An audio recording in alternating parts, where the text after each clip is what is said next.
All right, what's up, guys? Welcome back to another episode of the Living the Dream podcast. Today on the show, we have Joanne Richards, who is the author of Midlife Magic.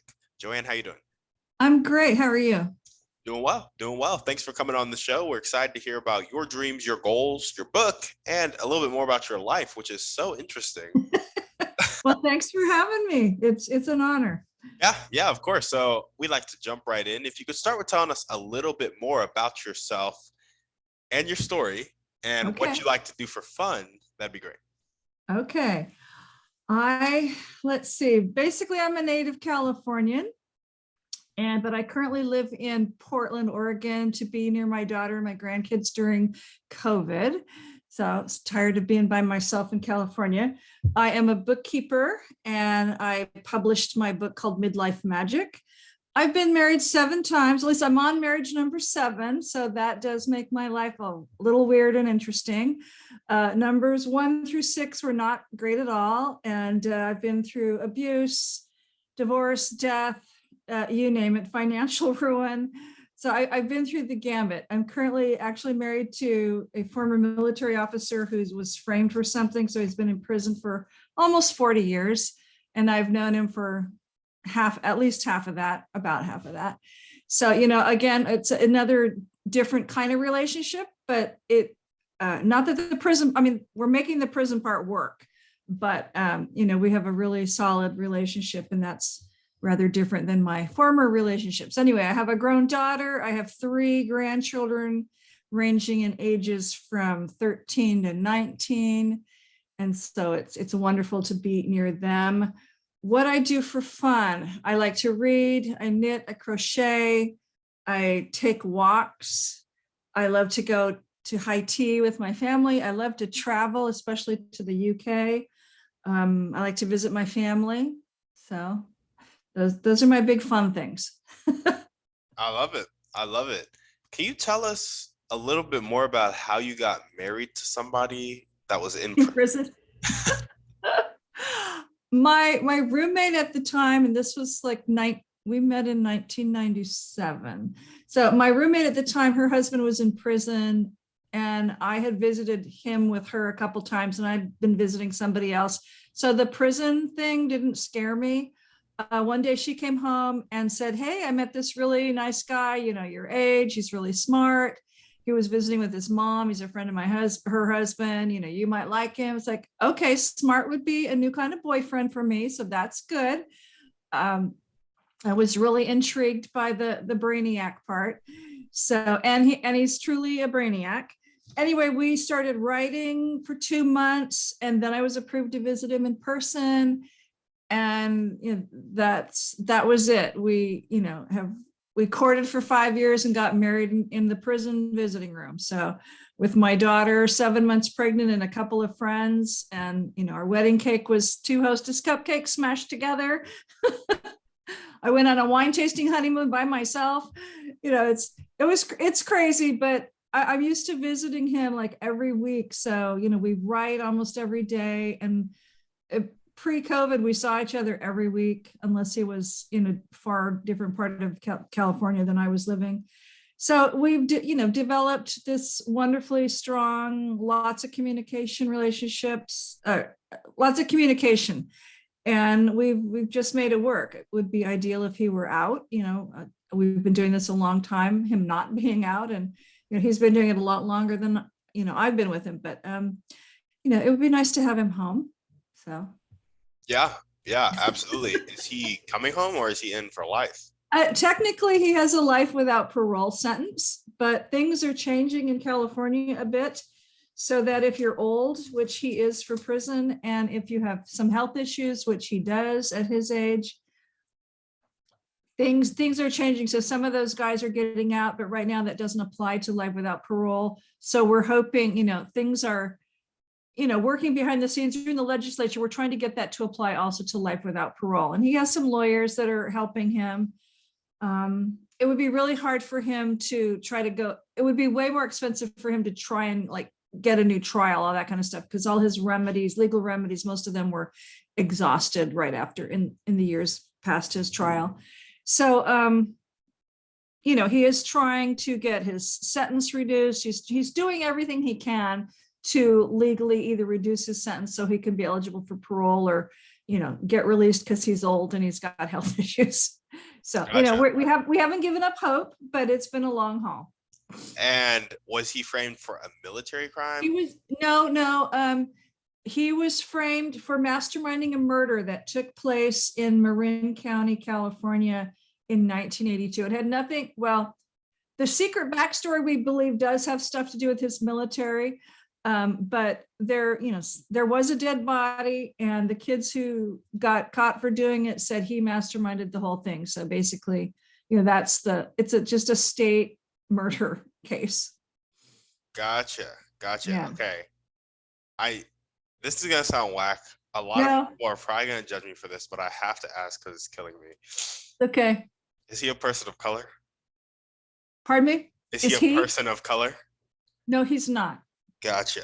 Okay. It was just No, killing but me. I mean, no, it's a good question. Most people in prison are people of color, but he's in the minority. But yeah. So I just had to ask. It was husband number 6 was a person of color, and probably husband number 2 was, but not this one. Gotcha. Okay, well, awesome. Can you tell us? That's all I'll ask about your husband. It was just, I was so curious. My life is an open book, obviously.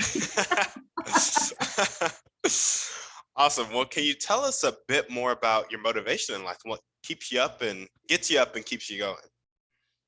Well, besides my 3 cats, because they wake me up for food, my family is probably my biggest motivation. It's like I realized I became a bookkeeper because some back history of accounting is in the blood here. And, my mom needed help after my dad died. So just numbers are my current game. But my other motivation recently, especially because of COVID, and it's given me a lot of time to work on my inner stuff, and also not, it's like I used to spend a whole day every week going to see my husband, but anyway, so I've had to take care of more of my own stuff, and I've realized, okay, I'm inching towards 70, but it's never too late to work on your own issues and heal yourself and make yourself do whatever you need to be the best you can be. So that's what gets me going. I found some new drive in my life. So it's not just all my husband, it is all family based, but it's like, it's not all, I'm not just getting up and doing what the husband wants, but I'm doing things that have value for me. So that's my motivation. It's like, and I don't know if that sounds selfish, but I'm taking care of myself and I'm standing up for myself. And I have found new ways of doing things that are important for me. So that's what gets me going. And Gotcha. And the hope that someday I'll be able to retire. I love that. Doing things, being the best that you can be and doing things that you value. That's so important. And, that's how Right. A lot of people are not doing those things. Right. And I wasn't. Yeah. I was, kind of doing everything to please everybody else. So I love that. I still have a lot of clients I have to please and take care of their accounting needs, but there are a lot of things I'm doing, just taking time for myself, because then I find myself more productive or more energized or whatever. So, yeah. Yes. Awesome. I love that. Well, Good. can you tell me about, actually, before we jump into your dreams and goals in the book, you also wrote in your bio that you were Mormon for 30 years. I was.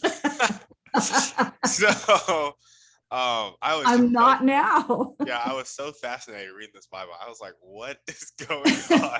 Who is this person? Can you tell us a little bit about that journey, being Mormon, why you made the conversion, and how difficult it was for you? How the conversion to what? To become a Mormon or to not be a Mormon? To not be a Mormon. Okay.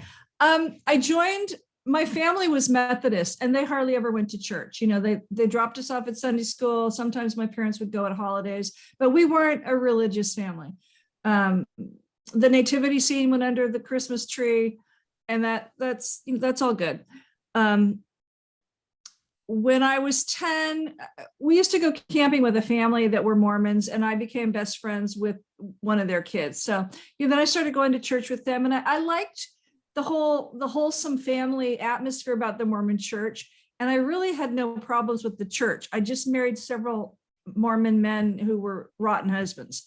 That's my story. I never had any problems with the church per se. And maybe now looking back, I'm going, yeah, that probably wasn't, it's like, because I say openly in my book, one of the reasons I kept getting married so quickly without like long courtships and without really, it's like, you're not supposed to have sex before marriage. Well, if you're a 20 something and the hormones are raging, you got married if you were a Mormon, or at least I did. So, okay. But anyway, when I met my husband,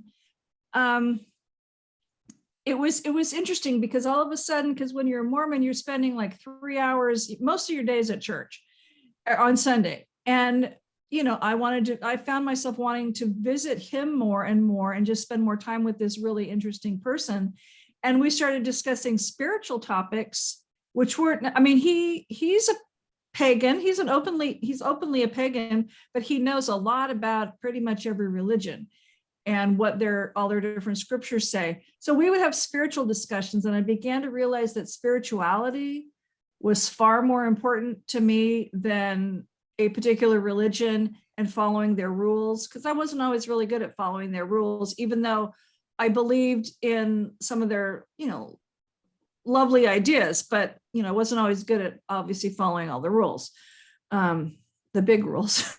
It's like, I was fine. I didn't drink. I didn't smoke. I didn't do this or this, but I did this. Anyway, but again, when I met him, I just realized I didn't need that. I didn't need that anymore. Well, number one, I wanted to see him, and it's like, I can't do both. And the church takes up a lot of your time. So I just walked into my bishop one day and said, yeah, I'm going to go this path, and I'm choosing this guy over the church, basically. And he was not happy, but it's like, what could he do? And I still kept in touch with church people because they like to visit you once a month. And, that's fine. And they helped me move a couple of times, even though after I stopped going to church. But again, it was more about spirituality. And especially over these last 20 some odd years, my spiritual life has gone a whole different direction than it was with the Mormon Church. And again, it wasn't, because I know there's a lot of people who've left the church because of trauma or, really bad experiences with the church. And for me, again, it was more the bad husbands or the not great husbands. And, I wanted to be with this guy. So, and I just didn't need it anymore. It's like my eyes have been opened up to, okay, maybe the God of the Christian world isn't exactly what I grew up thinking it was, and maybe it's something else. And so my way of thinking is just opened up.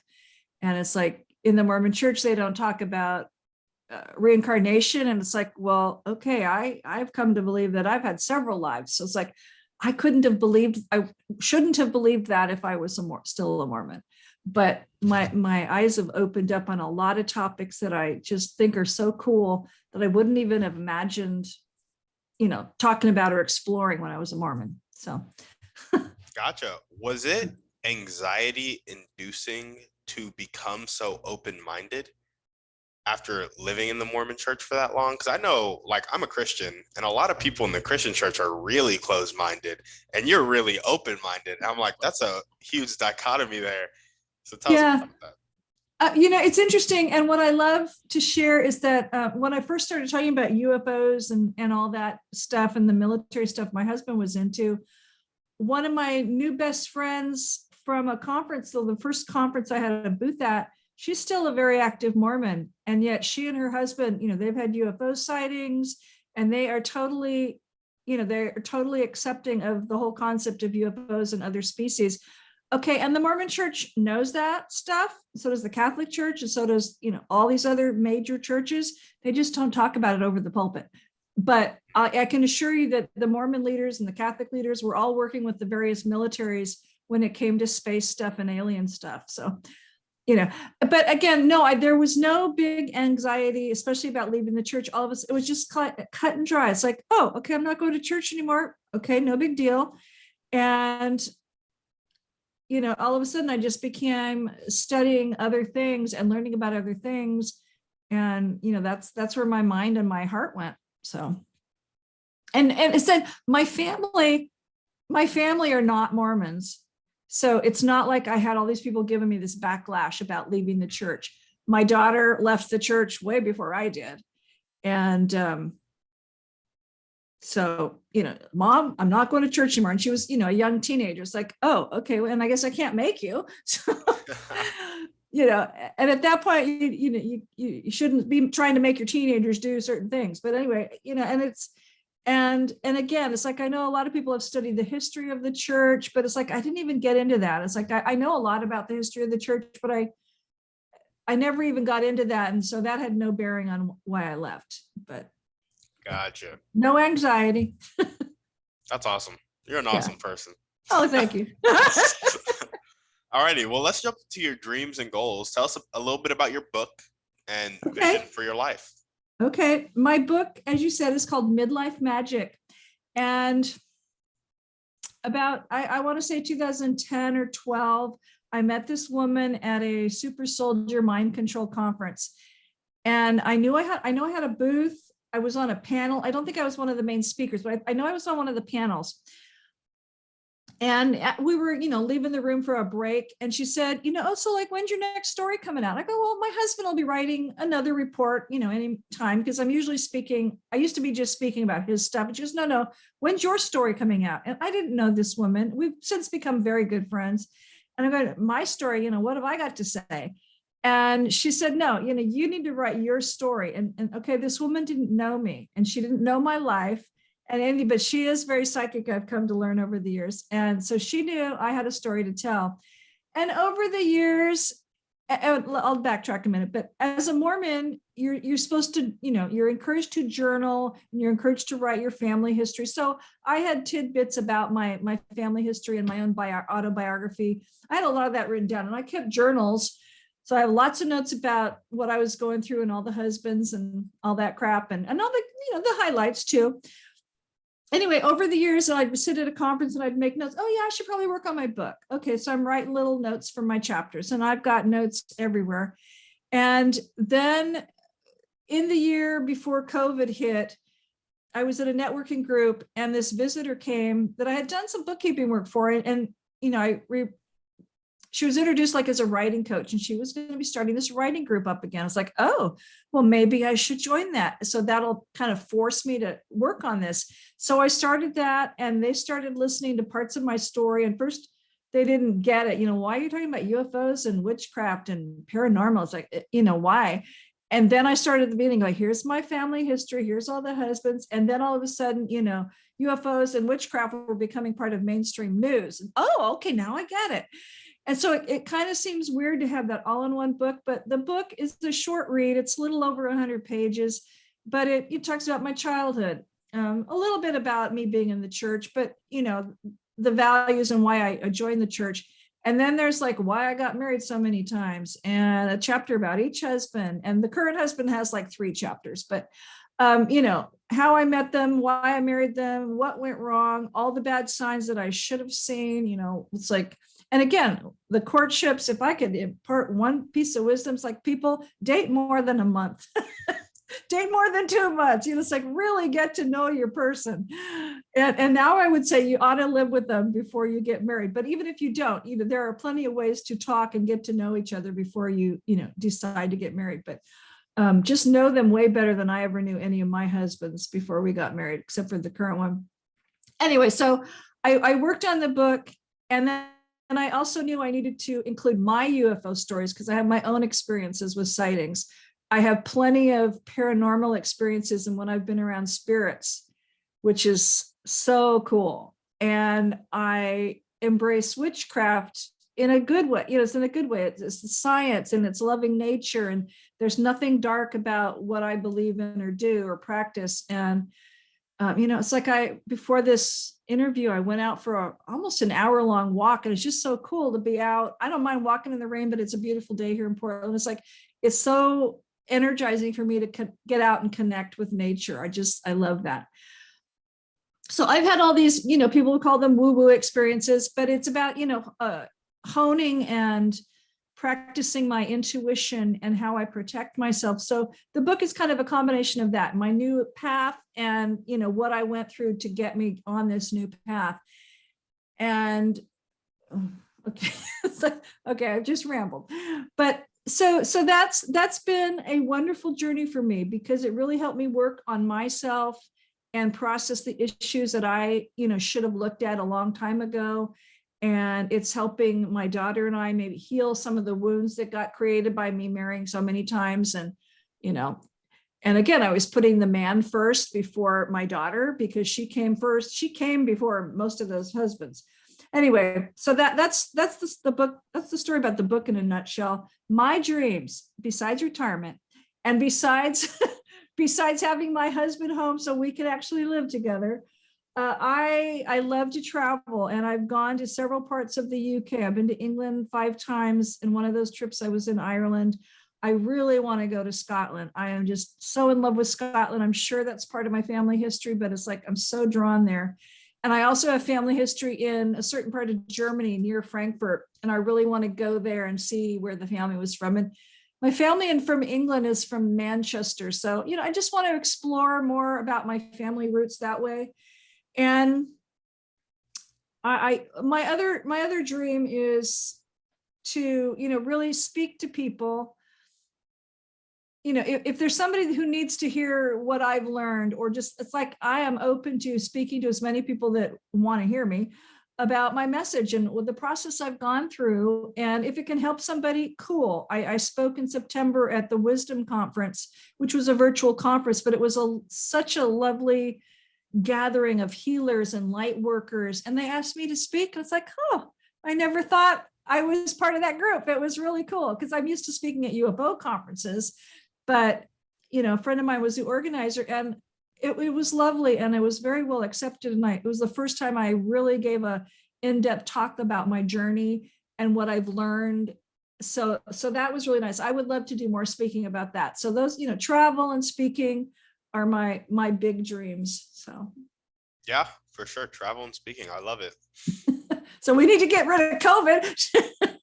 We need to get rid of COVID so I can start traveling again. Anyway. Well, awesome. If there were 1 or 2 people that you can meet right now, and it could be a specific person or a type of person, and they would help you take that next step towards your dreams and goals, whether that be traveling and speaking, really getting your book and message out there, or helping your husband come home early, who would they be and how would they do it? Oh, I have 3 very specific people. It's like, I'm not sure if her show is still going or not, but I wanted so badly. I would love so badly to be on like the Ellen DeGeneres show. I think she and I would just, I love her weirdness in a loving way, because I feel like I fit right in there. I don't know if I can't remember if her show was going to be ending or not, but, I would like to be on somebody's show. I would love to be on Drew Barrymore's show. I think she's a riot. And, it's like, of course, I remember seeing her as a little tiny girl and what was it, E.T.? But anyway, I would love to be on somebody's show. And of course, obviously, if I'm really thinking big, the person who could really promote my book is Oprah. Somebody with a big name and has an attachment to a book club or whatever, getting my book before book clubs, that would be great. So, those are my dream people. Love it. Awesome. And what's the most important 1 or 2 things that everyday people can do to help you accomplish your dreams and goals? Well, if they have a book club that they're part of, I'd be happy to speak to their book club. They can join my Facebook group, which is just called Midlife Magic, where, it's like I'm open to just talking about all kinds of topics that I'm into. Of course, they could buy the book. It's on Amazon and all those online platforms. And I also have a website that I sell it through dragonhillbooks.net. They can help me promote the book. They can introduce me. I've already said that. They can introduce me to their book groups. I also have an Instagram, which isn't very full yet, but that's joe.ann.richards.author.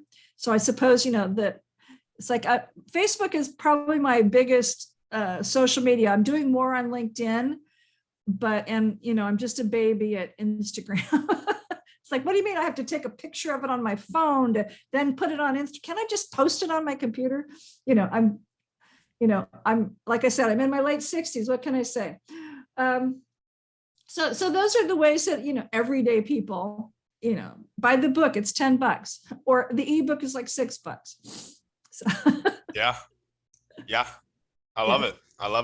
Well, awesome. What are your plans for financial freedom? How much money would you need coming in per month to be able to retire? Oh, without having to work the same amount of hours. Yeah, without having to work at all. How much money? Not having to work at all. Oh, wow. That would be great.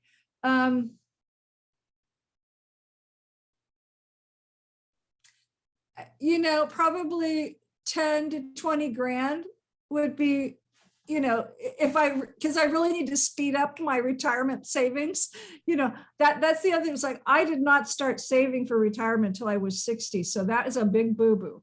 Like people, you young people need to start saving much sooner, even if it's $5 or $10 a month. But stop buy one less coffee at Starbucks or whoever, and put $50 away to start. So you look very young, Timothy. So start saving now. Yep, 22. Oh, that's right. It's like, oh my gosh, my grandson is almost as old as you. I could be your grandma. Yeah. Well, yeah, and if I'd had kids with my first husband, I'd be, yeah, definitely, because anyway. Well, do you have so that would, that if I didn't, and that would be great. But right now I'm working hard enough to do that. What is your ideal way to make that 20 grand a month? Like, would you want to do it through real estate? Are you trying to do it through stocks? Are you just trying to have a business that runs on autopilot for you? That would be lovely. Yeah, it's like if I had planned better, I would have built up a big bookkeeping team so that all these other bookkeepers could do the work and I could just sit back and rake in the money.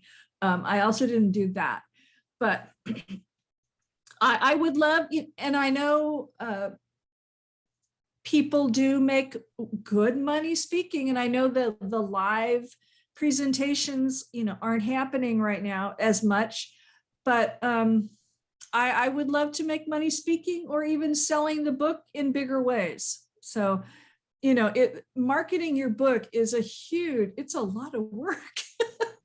It's a lot of work. So I've been learning the hard way. It's like, and how, it's like you need to either use it as part of your business or use it as, and I don't have a coaching business. I don't have that kind of stuff yet, but to get it, I need to get it in bigger audiences or have it used as a tool maybe, but selling my books in bigger quantities would be lovely. And just speaking would be great. So, I also have a nonprofit. So if somebody wants to just donate piles of money to the nonprofit, then I could pay myself a stipend and just do some more fun research about the UFO stuff that I like to do. Tell us about your nonprofit. What's it called? What does it do? The nonprofit is Earth Defense Headquarters. And it started out as, it is an educational nonprofit, but it started out to include, environmental stuff and history and little known history, stuff you're not going to hear about in school and through the mainstream media. It pretty much got focused down to where all I was doing was publishing reports that my husband would write about his military UFO related and alien related experiences through his military career. And then I would speak at different conferences. So I was selling reports and speaking at conferences. And there's so much more research. And he's written this huge manuscript about his family and how it ties in with lots of interesting world history events. So, it should be an encyclopedia by itself. So there's a lot, and I would like to do more on teaching people about alien species, especially the friendly ones. So that's another dream of mine to, and that I could do workshops on that, and that would bring in money as well. So, but I could talk about aliens all day long. So Are you saying there are known alien species out there? there are hundreds of alien species out there, and several of them are on this planet at this moment. And again, the big church leaders know all about this. Maybe not your local pastor, but I can tell you, like, the Pope and the cardinals and the Mormon leaders and certainly the Dalai Lama and major church leaders know about aliens and UFO stuff. Really? Oh yeah. Yeah. And there's a lot of friendly aliens. There's a lot of wonderful aliens that I love to talk about that are just the most interesting creatures. I mean, they may look very different than we do, but there's some cool cat ones and there's some cool dog ones, and there's some that still look like dinosaurs. And so we could talk about aliens, we could talk about fairies, we could talk about ghosts. This is my passion. Wow.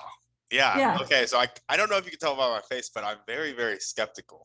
That's okay. Okay. A lot of people are. But it's like, this is not the first time I've heard about it on the podcast live. So I'm trying to learn about it. So and and again, there's a beautiful thing and I don't think it's, well, here are two things. Like, if you see a lot of medieval art, there's a lot of wonderful medieval paintings, and these are real medieval era paintings, and there's a flying saucer up in the sky. And so again, if the artist hadn't seen that or didn't know about that, he wouldn't have known to paint that. There's evidence all over the world in caves and in canyons and things where, like, ancient art has been drawn on the walls, and it's clearly an astronaut. It's clearly a spaceship. And you can Google this stuff and you'll find this. And again, there's things in the Bible that refer to angels, and I do believe in angelic beings, but sometimes angels are aliens representing themselves as angels. And again, not all aliens are mean and nasty and want to eat us, but we don't have to go there today. But there's also, like, in the Mormon scriptures, and I don't ask me to quote it because I can't quote it anymore. There's a lovely scripture about, God created all kinds of worlds out there. So, and I'm not the only person that will say this. Like, if you believe in God or not, obviously there's planets and stars and universes and galaxies out there. Why would we be so arrogant to think that we are the only thing that's intelligent? There are so many more intelligent species from other places, and most of them don't look like us. And yet, some of them are the most spiritual beings that usually when I'm giving a talk, I have this quote by a dinosaur species who, they're millions of years old. They evolved from the dinosaurs here on this planet. One of their senators gave a talk about just everything being infinite and everything and everyone being connected, whether you have eyes to see, whether you have ears to hear. And it's just the beauty of the universe. And there's so many species out there who are highly, highly intelligent and highly spiritual, and they don't look at all like us.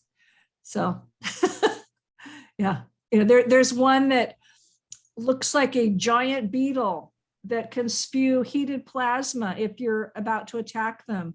They're very Zen-like and spiritual. And again, our dinosaur friends, they're very spiritual and they're very family oriented, and they believe in education, and they have a whole political and cultural structure. They're fascinating. So there's a lot to share and to break through some skepticism, and no judgment, because I didn't believe in any of this stuff a long time. It's like, I did not grow up believing in little green men when I watched Martian movies in the 50s and 60s. Most of this stuff I never thought of, nor did I believe when I was a kid.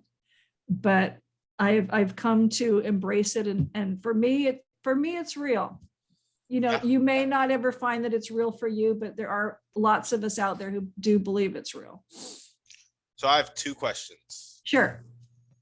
Have the thousands of you said the thousands and thousands of alien species, have you interacted with a lot of them, or are they documented somewhere, or have other people interacted with, like, how big exactly is this?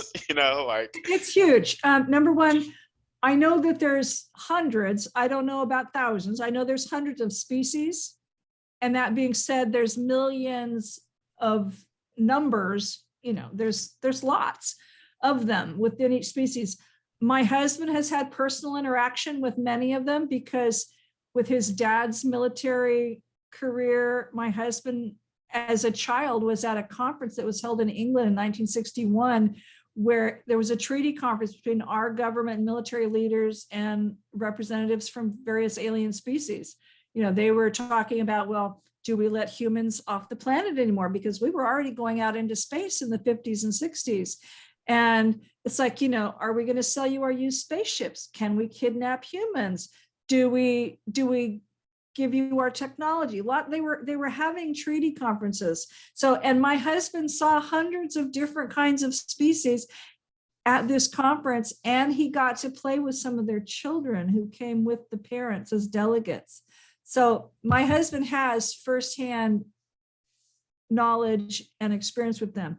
I do not, because there's a treaty in place saying civilians are not allowed to interact openly with aliens. So we could all get in trouble. Now, I do have friends who channel certain aliens. I have friends who, aliens will come to them maybe in their dreams or meditations. So that's all cool. One of my spiritual guides is one of this dinosaur species that I've talked about. She's still alive, but, she's made herself known, and she's been right here off to my side. I could feel her when I was speaking one time. It was like fiery hot when I gave the raptor this, they're called raptors. They look like they still look like dinosaurs, but, she was right there in her spirit form when I was speaking, and people saw her. The psychics in the group saw her, and I could feel her. I've never seen her in person, but I could feel that. It's just as strong as I can feel fairies sometimes, just as strong as I could feel ghosts sometimes, I could feel that being. And I have other, I speak to other people. A dear friend who is long departed, but she was one of my husband's partners before she died, and she was around these aliens as well. So gotcha.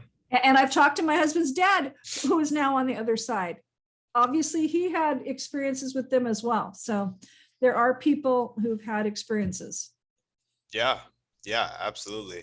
So that answer generated another question, but so now I still have two questions. Okay. And the first one is,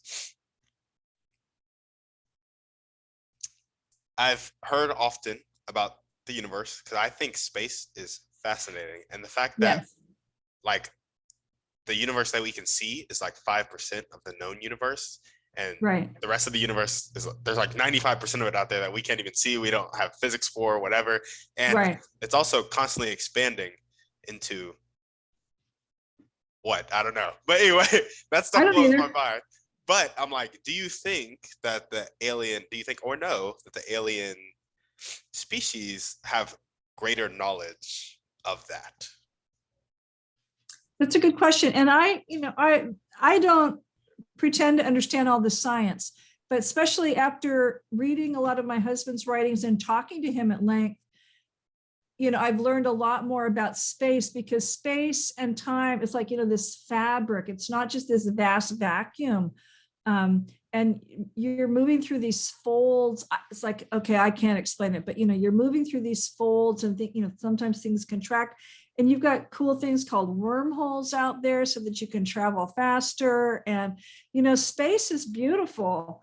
My nephew right now is doing a lot of photography with his telescopes, and he's just taking amazing photographs of stuff in space, and it's fascinating. My husband, in his writing, one of his degrees, or, he's a quantum physicist besides being a historian and all that. But so he includes all this science about being in space and what it's like out there in a lot of his reports. So his reports get kind of long sometimes because he's including history and science and not just the fun adventure about, which alien we were battling at the moment, or, what we were doing. So it's fascinating. And again, I'm not the expert on science, but I've learned that it's a lot more. And so here's another thing. It's like, in person, and especially when I was in California, I work a lot with a person who channels. He channels dead people. And if some people like that and some people don't, but anyway, it works for me. And we used to have these group sessions, and the channeling person would sit there, and he channels mainly one person, but then we would often have guest speakers come from the other side. And sometimes they were actually beings who were still alive, but could come through like interdimensionally. And we learned a lot about, number one, the other side. And so it's not just like what I learned at church. It's really, wonderful and all that. So that's cool. But then we learned, we talked to a lot of people, great teachers who had died. And then we've, some different alien species have come through. It's like, oh yeah, I know your husband. It's like, oh, okay. And they would tell us even more about science and space and the quantum stuff. So, there's just so much to learn. And I don't know whether the universe is expanding or contracting. It's like, okay, I just know there's a lot of cool stuff about it. But there are many species out there who have empires, and there's just so much going on. It's pretty cool. It's like we all need to get together. And it's interesting because I think had COVID not hit, we'd probably have been closer to disclosure about all this sooner than now later, because there are species who would love to just show up in person. I mean, it's not that the government doesn't already know about them, but they'd like to show up and start interacting with us in person and working with us. And there's a species that they're merchants. They'd like to have us as customers. So right now, all they can do is sell stuff to other aliens. But it's this amazing, fascinating world. And to think that us humans are the only things is silly. But that's my opinion. Hey, I thought it was silly too. I've just never been able to really wrap my head. Like, I'm like, the universe is so like huge. Like, you got the Milky Way galaxy, and then you got millions of other galaxies like the Milky Way galaxy. And, and our galaxy is just one little part of it, Yep. So it's amazing and vast, and to think that there are, there's so many different kinds of species out in space, and they never come here, but a lot of them, several of them do, but not all of them are able to come here. And a lot of them, they don't want us exploring space as much as we want to be. They don't want us knowing where they are. We have this habit of trashing, we've trashed our planet, and we also leave a bunch of trash in space. So they're they don't want our nuclear weapons out in space. They don't want our debris out there. There's a ton of debris in space, and that's probably just in the near Earth orbit stuff. But, as humans, we have not taken care of our planet. So they're not happy to let us start roaming around in space as much. But yeah. So I guess my final question about this topic is the closest experience I would say I've had to something like this is sleep paralysis, where it's like I am going to sleep, but I'm not quite asleep. And then I wake up and I know that I'm awake, but I'm like in a different reality. Like, it was the weirdest thing for me to explain as a child, honestly, very frightening, but it was like, I knew I was awake. Like, I was very conscious of the fact that I was awake, but I would even see what was around me. Like, I would see, at one point I saw my own body, like, as a like spirit in the way that I could feel I was laying. Really weird stuff. But did you see anybody else there? This is the thing. During sleep paralysis, I would see other things, and it would be all types of things. Sometimes I'd interact with like spirits that were like really friendly and like really like just wanted to like one time I touched one and I was like, that was just such a pleasant experience. Like it was clearly like just a white like being, but we touched and then we touched for a little bit and then I like ended up waking up. Then there are other times where these things weren't very they weren't No. very Yeah. kind.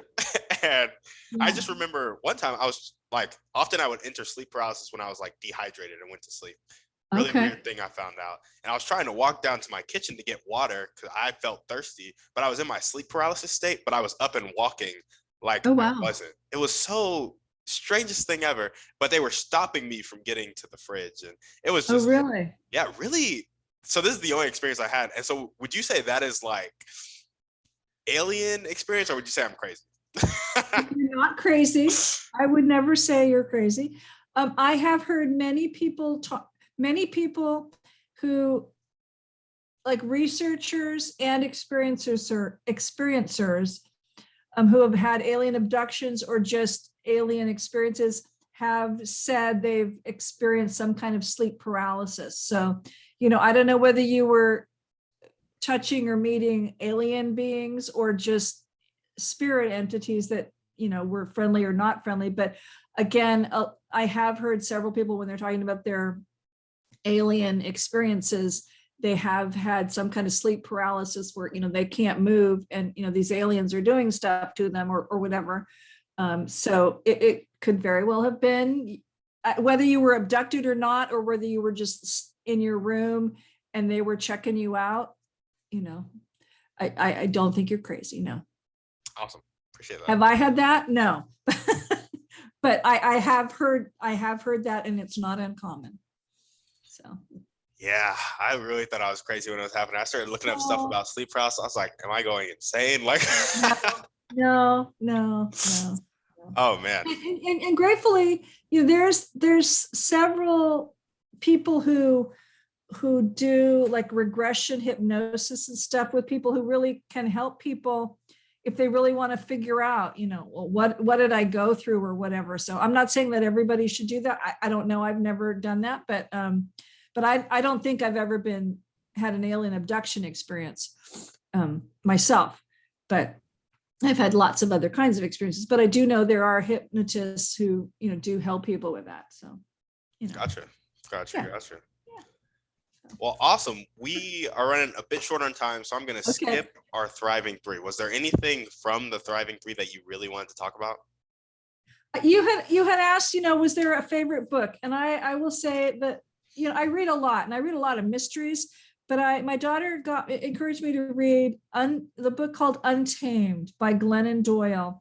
And, she's a woman who, I don't know if she was Catholic, but I think she grew up Catholic, but I mean, her husband cheated on her and, she's a very well-known Christian writer. And anyway, they got divorced and now she's married to a woman and, the blended families, they all work together great. But she had so many aha moments and so many things to just share with people that were kind of running along the same themes as me. And that was so nice because it's like, oh, okay, I'm not crazy either. And there's other people who have had crappy experiences in their lives and they've made something, they still made some, you didn't just wallow in it. And I'll just, if I can really close really quickly with her quote, one of her quotes was, when heartbreak rings, answer the door. Heartbreak is one of the greatest clues of our lives. The thing that breaks your heart is the very thing you were born to help heal. And every world changer's work begins with a broken heart. So what I like to say is, I've answered that door and I'm looking at the clues in my life. It may be a little later than she was able to do. And I'm happy that I've been able to heal a lot of my stuff. And I'm here for people if they want to talk or if they need help. I'm here to listen. I'm here to talk. Obviously, I can talk a long time. So I'm happy to share with whatever I've learned with people. So yeah, awesome. I love that. Yeah. I have one final question for you. Okay. It requires a bit of pretext. So you know how there are people on the planet that don't really, they have a really fixed mindset and they're not willing Yeah. to accept change, and they're not willing to accept help, Yes. then sometimes they live their whole life like that and they die like that. Yes. Other times they make that change, they're willing to accept help, willing to accept change, and have more of like that growth mindset, open-mindedness. In your opinion, what is the catalyst that causes that change? For them or for me? We could do both. We could do both. I don't know. There was, again, when COVID hit and I couldn't see my husband, something just is not snapped in a bad way, but something just ignited in me that it's time. I love my husband and we have a strong relationship, but I really need to stand up for myself. So again, my message is to people, it's never too late to look at things a new way or find a new path if you need it, or just, pick one thing that is maybe painful for you and explore the opportunity to look at that or heal that or change your mindset, because as you complimented me on, I've become very open-minded, and that's not how I grew up. I grew up in suburbia, Southern California and Northern. It's like I grew up in suburbia, and this is how I'm very conservative, and I'm far from conservative now. So I would just say, it's like be open to the possibility of opening up a little bit and just looking at other possibilities, and and that doesn't mean you have to change your religious outlook or your political outlook or anything, because I don't want to talk about any of that, but it's like just be willing to be open to possibilities. So there we go. There we go. Yeah. Well, awesome. What do you think is the thing that makes somebody open to those? So for you, it was COVID hitting. You can't see your husband anymore as much. And yeah, and again, in writing the book, it just made me realize that I need to take care of myself.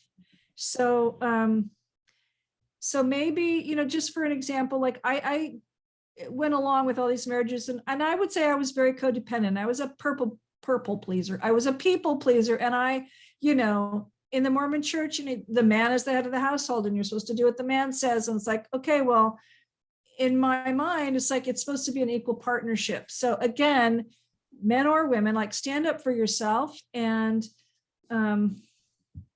take, and it doesn't mean you have to break up your partnership. It's like you can find the common ground,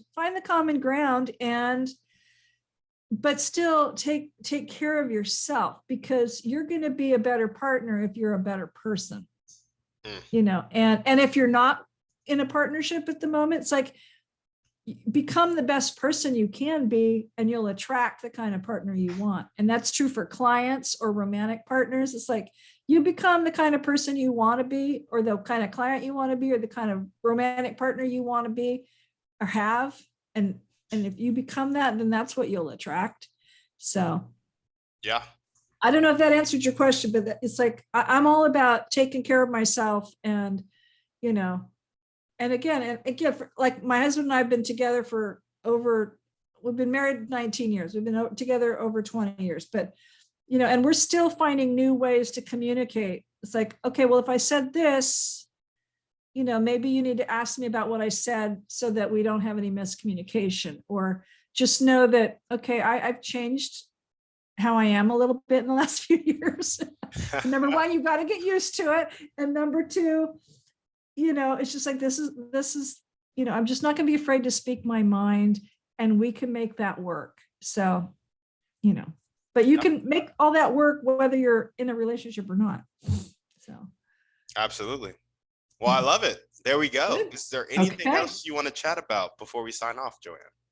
No, I would just tell people to, and have gratitude, have a grateful heart, and there's beauty and magic, and even if you don't believe in witchcraft magic, but there's magic in life, whether in any kind of life. So just be open to the beauty in our lives and be grateful for what we have, even the little things. So that's it. It's just, and we're all connected, whether we're human or alien or not. It's like we are all connected somehow.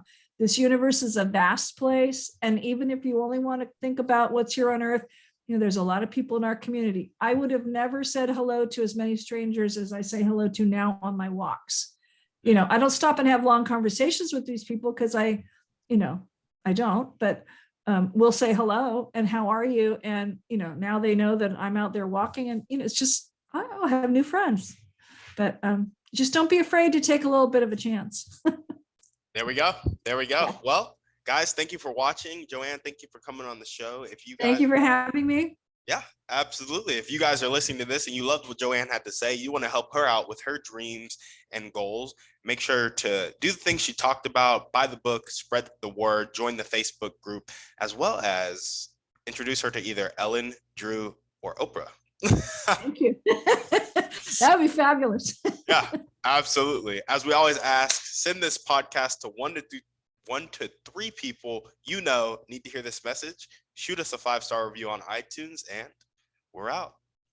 Great. Thanks.